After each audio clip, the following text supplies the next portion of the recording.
What is up, YouTube? This is ThePikaWu here, bringing you another black and white Wi-Fi battle. This one is against TheKillerNacho. I'm a really big fan of him, so it was a really great honor to battle him. So I found him on the TPX chat, and that's a Zat chat that I go on quite often to get battles, and I decided to challenge him, and he accepted. And he's using a sun team, so I usually don't do well against weather teams, but let's just see how I'll do in this battle. Now, he's going to lead off with his Ninetales to get his sun up, so all his other Pokemon can immediately abuse the sun, and I do decide to lead off with my Archeops. And I know he's probably going to switch out, and probably to his Bronzong to resist my Rock-type move, but I'm a freaking Archeops with Adamant Nature and the Rock Gem, and Head Smash, and I'm just going to go for that straight away. That's going to do a huge amount of damage, and that does a lot against Bronzong, especially because he resists and he has massive defenses. So right here, I'm not sure if another Head Smash will take him out, so I'll just go for the U-turn instead.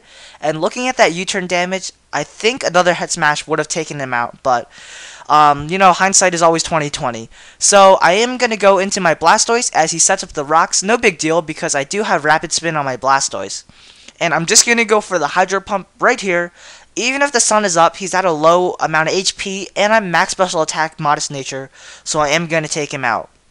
Right here, he's going to go into his Venusaur. If he's an offensive one, I'm okay with that, because I've got Ice Beam and the Lumberry.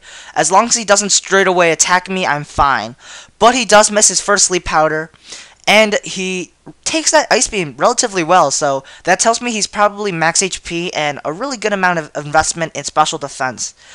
So he's going to go for the second Sleep Powder. I do have the Lum, so I can go for the second Ice Beam, and it looks like Ice Beam will be a 3-hit KO.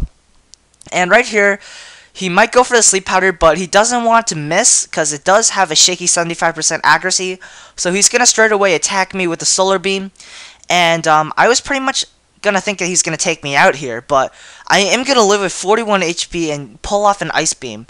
And unfortunately for him, I am gonna get a critical hit here. Not sure if that mattered, but it had a good chance of mattering.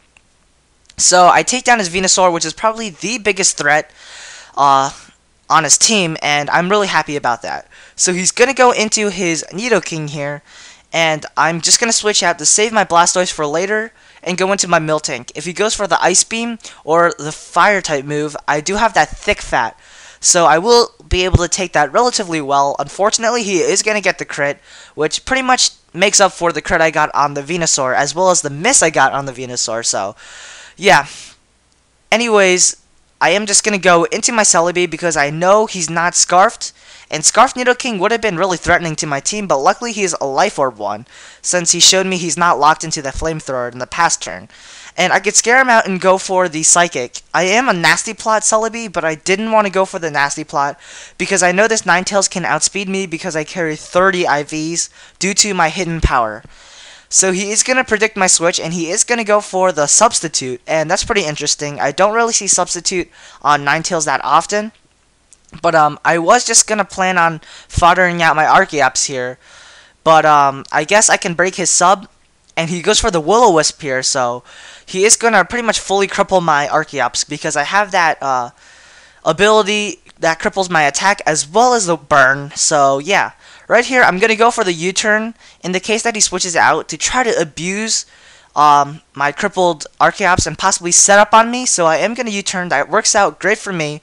He is going to go into a Rhyperior, and I do decide to go into my Blastoise here, but unfortunately, I'm not able to live the Stealth Rocks, which I thought I could, but I guess I didn't.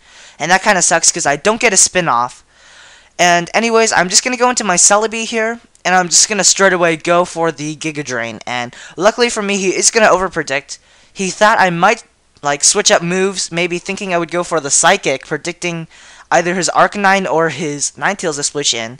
And that works out great because he was going to go for the Rock Polish, predicting my switch. And luckily for me, that doesn't work out for him. And I can take down his Rhyperior in one shot. So yeah, the reason why I didn't predict his switch was because even if he switched into his Ninetales or Arcanine to resist the Giga Drain, the worst case scenario was I would just fodder out my Archeops.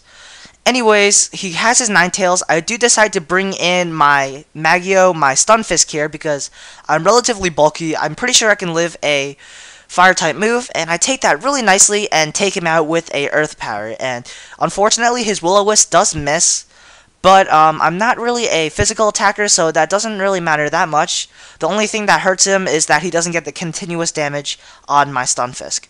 So right here he brings in his Nidoking. I'm just going to fire out my Archeops here to get a safe switch in my Celebi, and then go for the Psychic, because I know his last two pokes is his Arcanine as well as his, his Nidoking. And right here, I want to keep my Celebi for later, because I know I can take down his Nidoking with it. So that's why I do decide to fodder out my Stunfisk. And if he does go for the Flare Blitz, he will bring his HP down to a point where my Psychic will be a KO, and I do get the static. Doesn't really matter because I'm base 100 speed. As long as his Arcanine isn't scarfed, it shouldn't matter. And then I go for the Psychic here, and that's going to take down his Arcanine. Really nice. And his last Pokemon is his Nidoking, and I will be able to take that down. So, really awesome. It will be a good game, and I had a really fun time battling the TheKillerNacho. So, thank you so much for battling. Maybe next time we'll have another battle sometime. So, thank you guys for watching my video. If you guys enjoyed this epic battle, make sure to leave a comment as well as a thumbs up. And stay tuned for the comment question of the day. So, thank you for watching my battle. Peace out, guys.